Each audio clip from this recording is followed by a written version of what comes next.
Sziasztok! Megnézzük, hogy mit nem mond el ez a személy, akire gondoltok. Mi az, amiről lehet, hogy nem is tud, de ha tud is, nem beszél. Szóval ezt nézzük meg, ahogy szoktam csinálni 3 különböző kártyapakliból.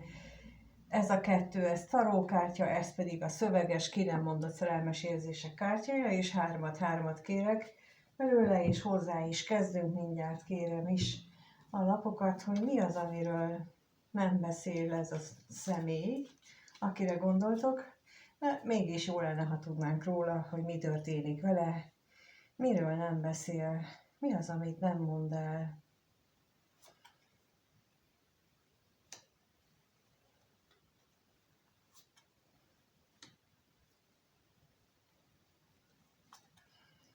Ez az első pakliból érkezett, és akkor a másikadikból mi az, amit nem mond el? Mi az, amit nem mond el? Úgy van. És akkor megnézzük a harmadikat is. Mi az, amit mégis elmondana, hogyha kedve támadna hozzá, vagy megtehetné anélkül, hogy ott kellene lennie. No, megérkeztek a lapok, és azt látjuk, hogy az elsőből kijött a botok 10-ese, a mágus és a botok 7-ese. A másodikból kijött az uralkodó, aztán középre kardok 4-ese és a kardok lovagja. Ami az egészet uralja, itt középen ez a kardok 4-ese, ez ugye más taróban az úgy van ábrázolva, hogy fekszik, és mellette ott vannak a kardok kirakva, tehát mint egy gyógyulás a sebesülésből. Itt nem a gyógyulás kapja a hangsúlyt, hanem az, hogy még a kezében van a 4. kard. 3-at már leszerelt, valamin már túljutott, valamivel már megküzdött, és 3 ellenféltől már ellette a kardját, és azok már ki vannak pipálva, de van még valami, ami miatt ő még ilyen készenléti állapotban van, sőt, a másik kezében is van neki egy kard, egy hosszú kard. Tehát nem csak védekezik, hanem még támadásra is fel van készülve. Szóval úgy tűnik nekem, hogy ő most egy olyan helyzetben van, és mivel ez van itt legközépebben, igen, ez jó szép magyar név vagy nyelv, szóval középen, legbelül, és mondom, ez nem igazán a gyógyulásról szól, hanem arról, hogy ő még nem fejezte be a küzdelmeit. Még nincs kész, még nem lehet megpihenni, bármit is csinál, ő még vívódik. Na akkor megnézzük, hogy mi van itt a felső sorban, ahol ugye a botok 10-esével kezdődik.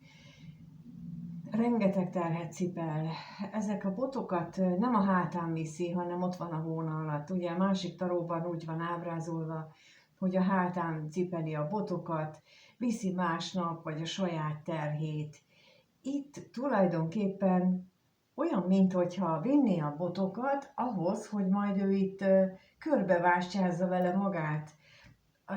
Egyfajta védekezéshez készül fel, és résem van. Figyeli a környezetét, figyeli azt, hogy honnan várható támadás, és hát ugye a botok 10-ese alapvetően azt jelenti, hogy rengeteg nagy terhet cipel, de már elért a teljesítő képessége határára, és már úgy érzi, hogy ebbe beleroskad, beleszakad, nem bírja tovább, de még hajtja a lendülete, illetve hajtja az a fajta vezérelv, hogy akkor ő neki még meg kell védeni magát, föl kell építeni az ő védőbástyáit, és ezek a botok egészen olyannak tűnnek, mint ugye itt is van, hogy akár védekezésre is használhatja, de például jelentheti itt ez is azt, hogy ő már 10 támadótól elvette a botját, amivel támadták őt. Ugye itt kardokkal támadták, az nagyon éles, nagyon nagy és mély sebeket tud ütni, 3, itt van 10, úgyhogy ennek az embernek rengeteg nehézséggel kellett megküzdenie már eddig is, és még mindig van, hiszen ugye, amit mondtam az előbb, hogy még a kezében, az egyik kezében egy hosszú kard van, amivel támadni szeretne, a másikban egy védekező kard, egy rövidebb, amelyikkel magát akarja megvédeni, és talán az is lehet, hogy nem válogat abban, hogy most nőkkel vagy férfiakkal szemben kell neki ezeket a csatákat megnyitni. Így nekem most itt ez jött, hogy vegyesen van, akikkel ő neki a küzdelmet le kell folytatni. Visszatérve ide a botok 10-esére, szóval, hogy ez a fajta ábrázolás, én azt gondolom, ugye nem azt jelenti hagyományosan, hogy ő cipeli mások terhét, nem azt jelenti, hogy csak cipeli, hanem azt jelenti, hogy éppen egy olyan pillanatban látjuk, amikor ő már elvett 10 embertől, elvette azokat a botokat, amellyel őt támadták. Ugye ezek nem hegyes, éles, mély sebet okozók, de hát mégis támadták, mégis résen kellett lenni. Már elvette őket, és azon gondolkodik, hogy tudná azt a saját védelmére felhasználni, és emiatt szemléli a környezetét, hogy milyen megoldást talál rá. És itt középen itt van a mágus lapja, a mágus, aki rendelkezik valamennyi elem, mind a 4 elem pontosabban, mind a 4 elem fölötti uralommal, ugye a kardok, a kelyhek, az érmék és a botok fölött is képes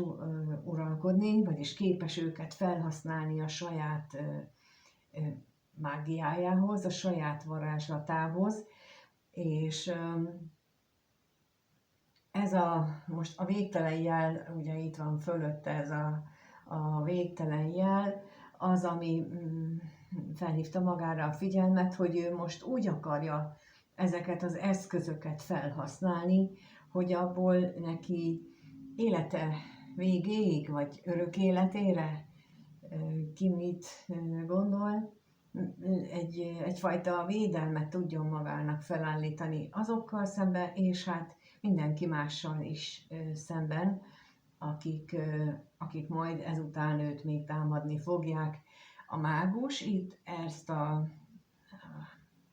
ezt a szerepet tölti be, hogy kiötli azt, hogy hogyan tudja megvalósítani ezt a hatalmas tervet. És itt a botok 7-ese jelenik meg, és ez nekem azt mutatja, hogy nincs erre túl sok ideje, mert minden lépését figyelhetik, minden lépésénél ott van az esély arra, hogy ő újra és újra támadás alá kerül. Itt megint ugye a botok 7-ese az egy külső ellenféllel való küzdelmet, illetve velük szembeni védekezést mutat, mert ő nem támad, ő nem küzd, ő csak megpróbálja magát megvédeni, de amint látszik, ez a személy rengeteg irányból van támadva, rengeteg olyan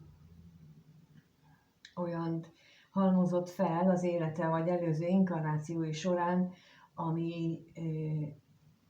ezt okozza. És itt nagyon fontos az, hogy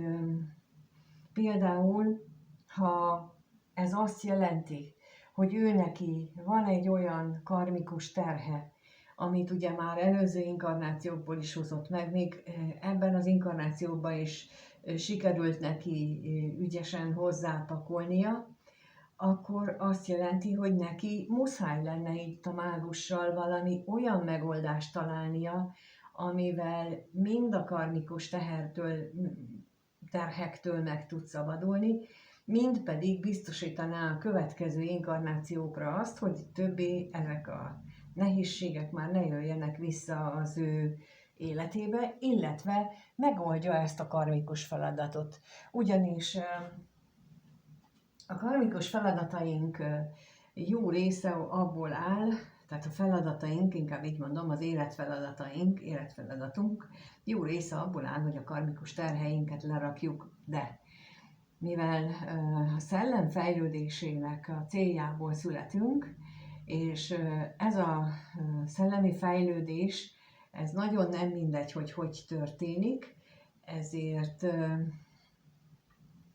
ezért kapunk különböző ilyen részfeladatokat is, fejlesztéseket, például, hogy meg tudjuk haladni azt, hogy a másikra irigyek vagyunk, mert alapvetően ugye mindenki irigy. Tudjunk egy kicsit visszavenni a saját gőgünkből, kevesen ismerik, vagy hát, inkább így mondom, hogy többször találkoztam már azzal, hogy nem ismerik ennek a szónak a jelentését, hogy mi az a gőg. A gőg mindent egy ilyen az én értelmezésemben most itt az egy ilyen gyűjtő megnevezés, amiben benne van az, hogy én többre tartom magamat a másiknál, amikor én azt gondolom, hogy én arra is képes vagyok, amire ő, amikor dacos vagyok, amikor csak azért is megmutatom, hogy én megcsinálom, és nem azért, mert, és ez emögött nem a jó szándék van, hanem a legyőzés gőgje, a legyőzési szándék. Ez a gőg a negatív tüzes energiákat takarja tulajdonképpen, és ez a gőg volt az oka annak is, amiért például az ember pár annak idején Ádám és Éva kiüzetésre került a paradicsomból, hiszen ez a gőg vezette őket, amikor azt mondták, hogy ők rendelkezni akarnak azzal a tudással, amivel a teremtő, és ezért minden figyelmeztetés ellenére megkóstolták azt az almát, remélve, hogy ők ugyanazt tudják. Tehát valahol itt ez a kifejezés, ez a gőg, ez innen ered, tehát a teremtés történetből, és ebben minden olyan benne van, amivel mi emberek azt hisszük, hogy egyenlőek vagyunk a teremtővel, és ehhez kapunk különböző leckéket életfeladatként, hogy ezeket a leckéket megfejlődve tulajdonképpen csökkentsük magunkban ezt a gőgöt, és ezáltal jussunk vissza az édenkertbe, ahova mindenki visszavágyik, ha tudunk róla, ha nem. Ez a mozgató rugója az egész életnek, hogy visszavágyunk a szeretetbe, ezért van bennünk ez a mérhetetlen szeretetigény, mert az isteni szeretetre vágyunk, de ezt úgy nem tudatosul bennünk, csak azt tudjuk, hogy mi szeretetet szeretnénk, és tulajdonképpen, amíg emberek vagyunk, nagyon is jó az, hogy megtapasztaljuk az emberi szeretetet, mert az a legcsodálatosabb, hogyha tényleg az ember érzi magát, de az isteni szeretet megtapasztalása az még sokkal csodálatosabb, és a magasabb égi szférákban abból kapunk ízelítőt, ahogy az ikerláng kapcsolódásban lévők, a kontaktusuk az első, vagy tehát valamelyik kontaktusuk során megtapasztalják ezt a csodát, és ez lesz számukra például utána a hajtóerő, hogy miért csinálják, miért mennek egymás felé, miért keresik, és nem tudják elszakítani. De itt is erről van szó, hogy ez a mágus, ő mindennel rendelkezik azzal, hogy ez már ne térjen vissza ez a feladat, amit most így cipel, és ami ellen még védekezik, amiért támadják őt folyamatosan. Tehát ez egy olyan pillanat, amikor ez a személy az életfeladatának, egy jelentős életfeladatának, inkább így mondom, a leküzdésén dolgozik. Például, amikor ezt asztrológiában egy lesúlyozott leszálló holdcsomópont, igen, megsúlyozott leszálló holcsomó pont jelezheti, meg hát láttam még ezen kívül egy csomó súlyt, például egy horoszkóp képletben, amikor nehezítésnek is mondanám, amikor az életet olyan nehezen éli meg valaki, hát az azért van, mert bizony ez a mágus már többször próbálkozott, de sikertelenül nem tudta úgy megoldani, hogy aztán később már ne térjen vissza. Itt most én arra látok esélyt, hogy ez a személy tényleg mindent bevet azért, hogy ezt a feladatot, amivel most éppen küzd, azt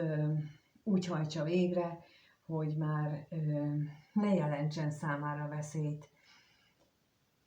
Hogy ezt abból is láthatjuk, hogy itt az uralkodó van, tehát az uralkodó is birtokában van mindenféle tudásnak, ő ugye magában foglalja egy személyben a másik 4 királyt, mind a botok királyát, a kardok királyát, a kelyhek királyát és az érmék királyát is, ezért ő az uralkodó, tehát ő minden 4 király képességével rendelkezik, ő mindent úgy tud uralni, hogy abból a lehető legtöbbet hozza ki, viszont ezekkel a meglévő küzdelmekkel még van feladata. Hát egy uralkodónak ugye általában az a legfőbb feladata, hogy ő vezesse csatába a seregét, ő legyen az, aki megmondja, hogy kivel és hogyan küzdünk meg, és bizony itt is erről van szó, hogy ez a személy, bár uralkodói minőségében van, de neki még vannak nagyon nehéz csatározásai.